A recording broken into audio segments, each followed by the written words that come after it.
आखी सिमरन गुरमत नासे पावे बदले वाली। गुरु चरणों में विराजमान गुरु रूप प्यारी साध संगत जियो, वाहिगुरु जी का खालसा वाहिगुरु जी की फतेह। गुरबाणी इस जग में जानन करम बसे मन आए। गुरबाणी इस जगत विच कलयुगी पसारे विच जानन मुनारा है। क्या है गुरबाणी के अंदर ही जे सो चंदा उगवे सूरज जड़े हजार इते चानन हुंदियां गुरबिन कोल अंधार। गुरबिन कोल अंधार गुरु बिन समझ ना आवे। गुरु तो बिना समझ नहीं आ सकती। जीवन जुगती दी भी नहीं ते जीवन विच लैंदे होए विचरण किवें करना इसदी भी नहीं ते मुक्ति किवें प्राप्त करनी इसदी भी नहीं। इसलिए जुगत मुक्त मुक्त सब दा दाता गुरु ही है। गुरु दर्शाए मार्ग ते चलांगे तो जीवन सहज हो जाएगा, नहीं तो विकारां दा पैरा है बड़ा भारी। इस तो बचना कोई सौखी खेड नहीं है, जिन्हें खाला जी का घर नहीं, पर गुरु की कृपा हो जाए तो रहमत ही रहमत है। ते गुरु तो दूरी साध संगत जी विकारां दे नाल करीबता हो जाए तो फिर हर वेले अठे पैर मन जिहड़ा है संतप्त रहेगा, चिंता विच रहेगा। अठे पैर अंदर एक इस तरह की बेचैनी बनी रहेगी कि जीवन बड़ा दुश्वार हो जाएगा। धन धन श्री गुरु ग्रंथ साहिब की पावन बाणी साडा मार्ग निर्देशन करती है, मार्गदर्शन करती है, जीवन की जुग दर्शाती है, लोक परलोक सवेले कराती है। बशर्ते इस पावन बाणी अनुसार साडा जीवन बने। धन धन पंचम पातशाह श्री गुरु अर्जन देव जी के मुखार की उच्चारण की हुई पावन बाणी सुखमनी साहिब उसके विचार व्याख्या करने का अपने माड़ा जतन कर रहे हैं। इस आस ते विश्वास के नाल कि सतगुर रहमत करके तरस खा के इस पावन बाणी को साडे हृदय घरां विच वसा के इसके मुताबिक साडा जीवन बना देंगे। अज आपां 9वीं अष्टपदी की 7वीं पौड़ी की विचार करनी है। गुरु साहिब कृपा करन। गुरु पातशाह प्रमाण करते हैं, प्रभु की आज्ञा आत्म हितावे, जीवन मुख सोग कहावे। तैसा हर तैसा उसोग, सदा आनंद तै नहीं वियोग। तैसा स्वर्ण तैसी उस माटी, तैसा अमृत तैसी दिख खाटी। तैसा मान तैसा अभिमान, तैसा रंग तैसा राजा। जो वर्ताए साई जुगती, नानक को पुरख कहिए जीवन।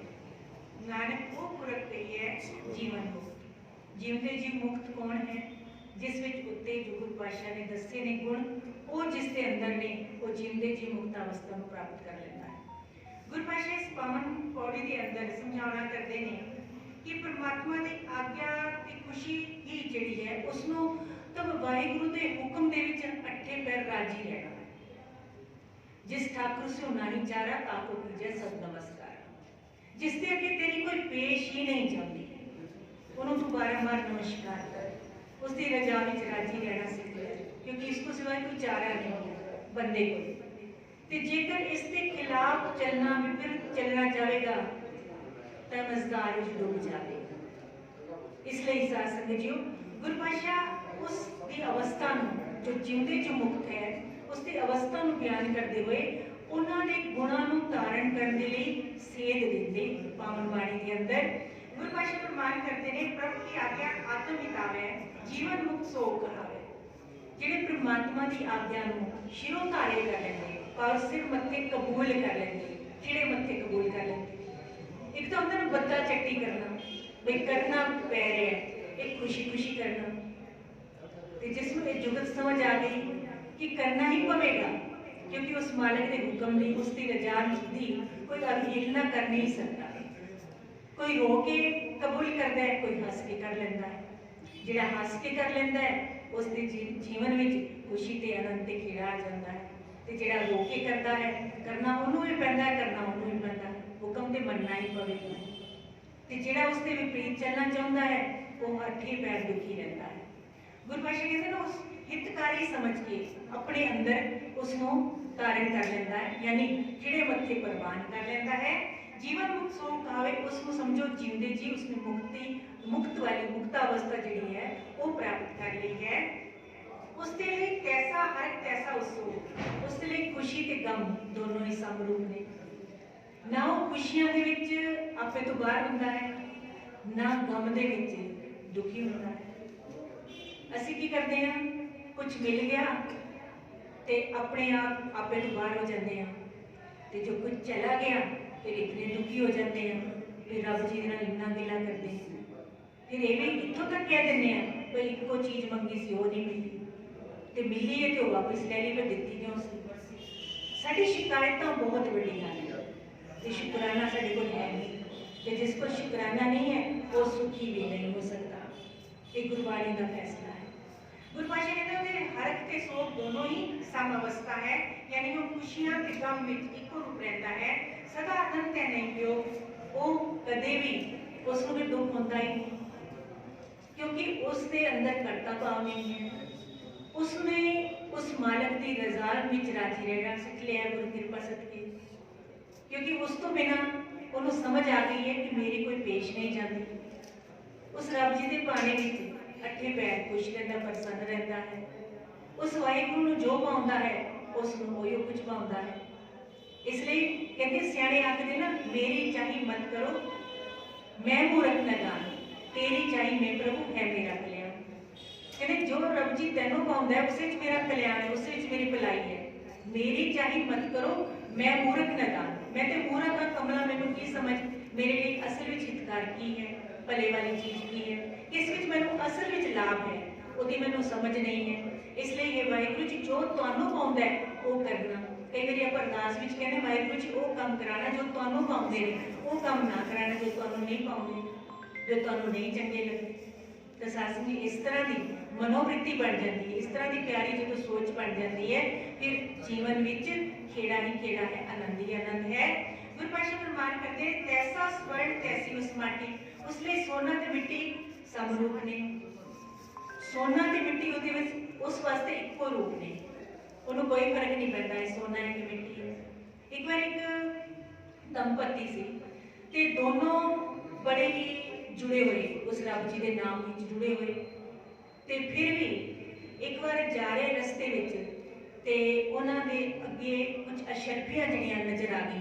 अगों पति है उसका, पिछे उसकी पत्नी है, नाम मैनूं ध्यान नहीं है उन्हां दा की सी। ते जिस वेले वो जांदा ना पति उस ते मिट्टी पा दिंदा है, वो सोचते किधरे मेरी पत्नी का मन, क्योंकि इतने समय की अपनी साधना है, वो किधरे व्यर्थ ना चली जाए, किधरे इसका मन इन अशरफियां ते डुल ना जाए। ऐसा सोच के वो मिट्टी पा दिंदा है उसते कि उन्हें दिखाई ना दे।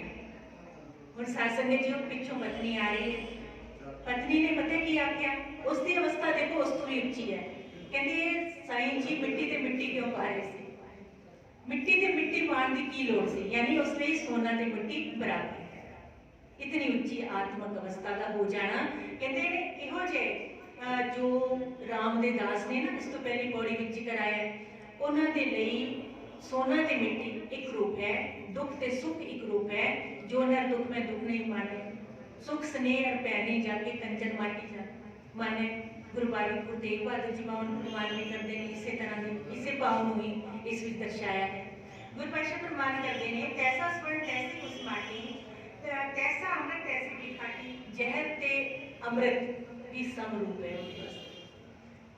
जहर ते अमृत भी एक रूप है, यानी जीवन दे विच इतना बैलेंस बन गया है, इतना समतल जीवन बन गया है कि उच्चा नीवा, दुख सुख, सोना मिट्टी सब कुछ एक बराबर नजर आ रहा है। कितनी उच्ची आत्मिक अवस्था होगी ऐसे जीव की। गुरु पातशाह फिर अगे फरमान करते हैं तैसा अमृत तैसी भी खाटी, तैसा मान तैसा अभिमान। हुण सत्संग जी मान ते अभिमान दोनों ही सेम नहीं उन्होंने वास्ते, दोनों ही बराबर ने, क्योंकि किसी ने बहुत उन्होंने मान रुतबा दे दिता तो वो आपे तो बाहर नहीं हो गए, किसी ने कोड़े वचन बोल दिते तो वो नाराज नहीं हुए। कितनी उच्ची अवस्था है। दोनों हालातों दे विच वैसे भी जीवन कहते ना एक सिक्का है, उसके दो पहलू ने, ते बंदा सिक्का ते चाहता है, उसका एक पहलू चाहता है वो मेरे को आ जाए, हमेशा मैनू मान मिले, हमेशा मैं अमीर रहा, हमेशा मैं सुखा में रहा, पर यह मुमकिन ही नहीं है। ताई गुरबाणी आखदी है जेड़ा सुख मंगिया दुख पहले अगे आता है, वो सुख मैनू मंगिया ही नहीं पाऊंगा। गुरबाणी तो यह सेध दिंदी, क्योंकि दुख ते सुख दोनों कपड़े ने, उसके दर तो मिले हुए बंदे नूं हटाने पैंदे, वो खुशी खुशी हंडावे या रोके हंडावे। हुण सत्संग जो फिर इतनी उच्ची अवस्था मान अपमान दोनों ही उसके लिए बराबर ने। कोई बहुत तारीफ कर जाए, कहना गुरबाणी के अंदर भाई गुरदास जी दी वारां विच मुर्दा होए मुरीद ना गली होण। मुर्दा है ना, जिवें उसका हार श्रृंगार कर दो, उन्होंने बहुत सोहने सोहने कुछ खवा दो, बहुत कुछ उसको भेंट कर दो, ताकि उसने कह के तुहाडा थैंक्स नहीं करन लग जाना।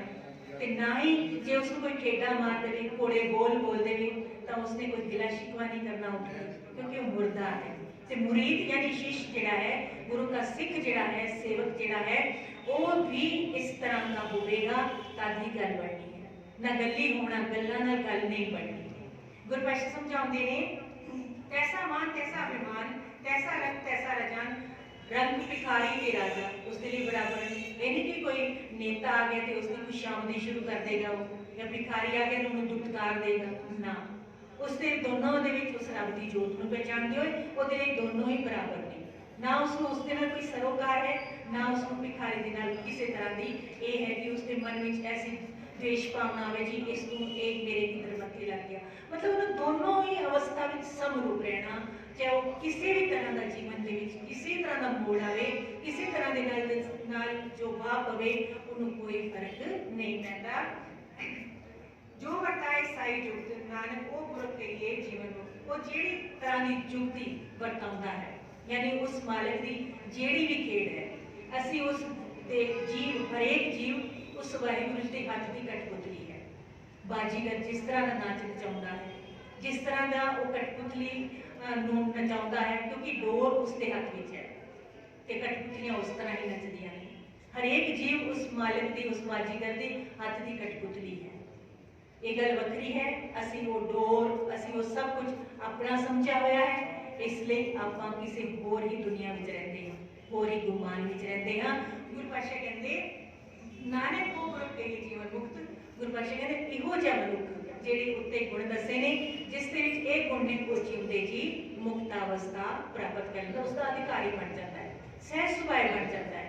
उसमें फिर कुछ और उचेज करने की लोड़ नहीं, उसकी इहो ही साधना है, तो ये बड़ी ऊंची साधना है। पर उस मालिक की रहमत हो जाए, पूर्ण गुरु की कृपा दृष्टि हो जाए, तो सब कुछ मुमकिन है। गुरु पातशाह सानू बार बार हरेक उसके उदाहरण दे के सानू सुचेत करते हैं कि असी कितने खड़े हाँ, साडा जीवन किस तरह का होना चाहिए है। भगतां की जिहड़ी अभिलाषा वो भी जिंदे जी मुक्ता अवस्था की प्राप्ति की है। भगत नामदेव जी का कहते मरे बाजी मुक्ति दोगे तो फिर उसका मैनू की लाभ, मैनू की पता उसका।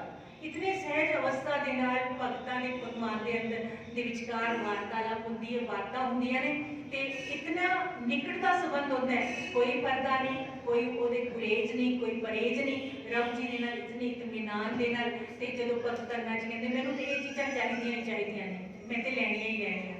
ते हुण सत्संग जो फिर वो भगतां ने किवें पैज भी रखता है, लाज भी रखता है, एक बारी कोई उसका बन के ते देखे, फिर सारा जग उन्हां दा हो जाता है।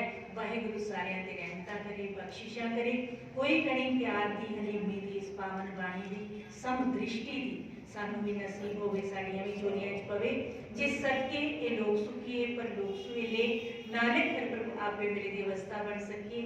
भुल्ला चुका दी खिमा बख्शियो जी। वाहिगुरु जी का खालसा, वाहिगुरु जी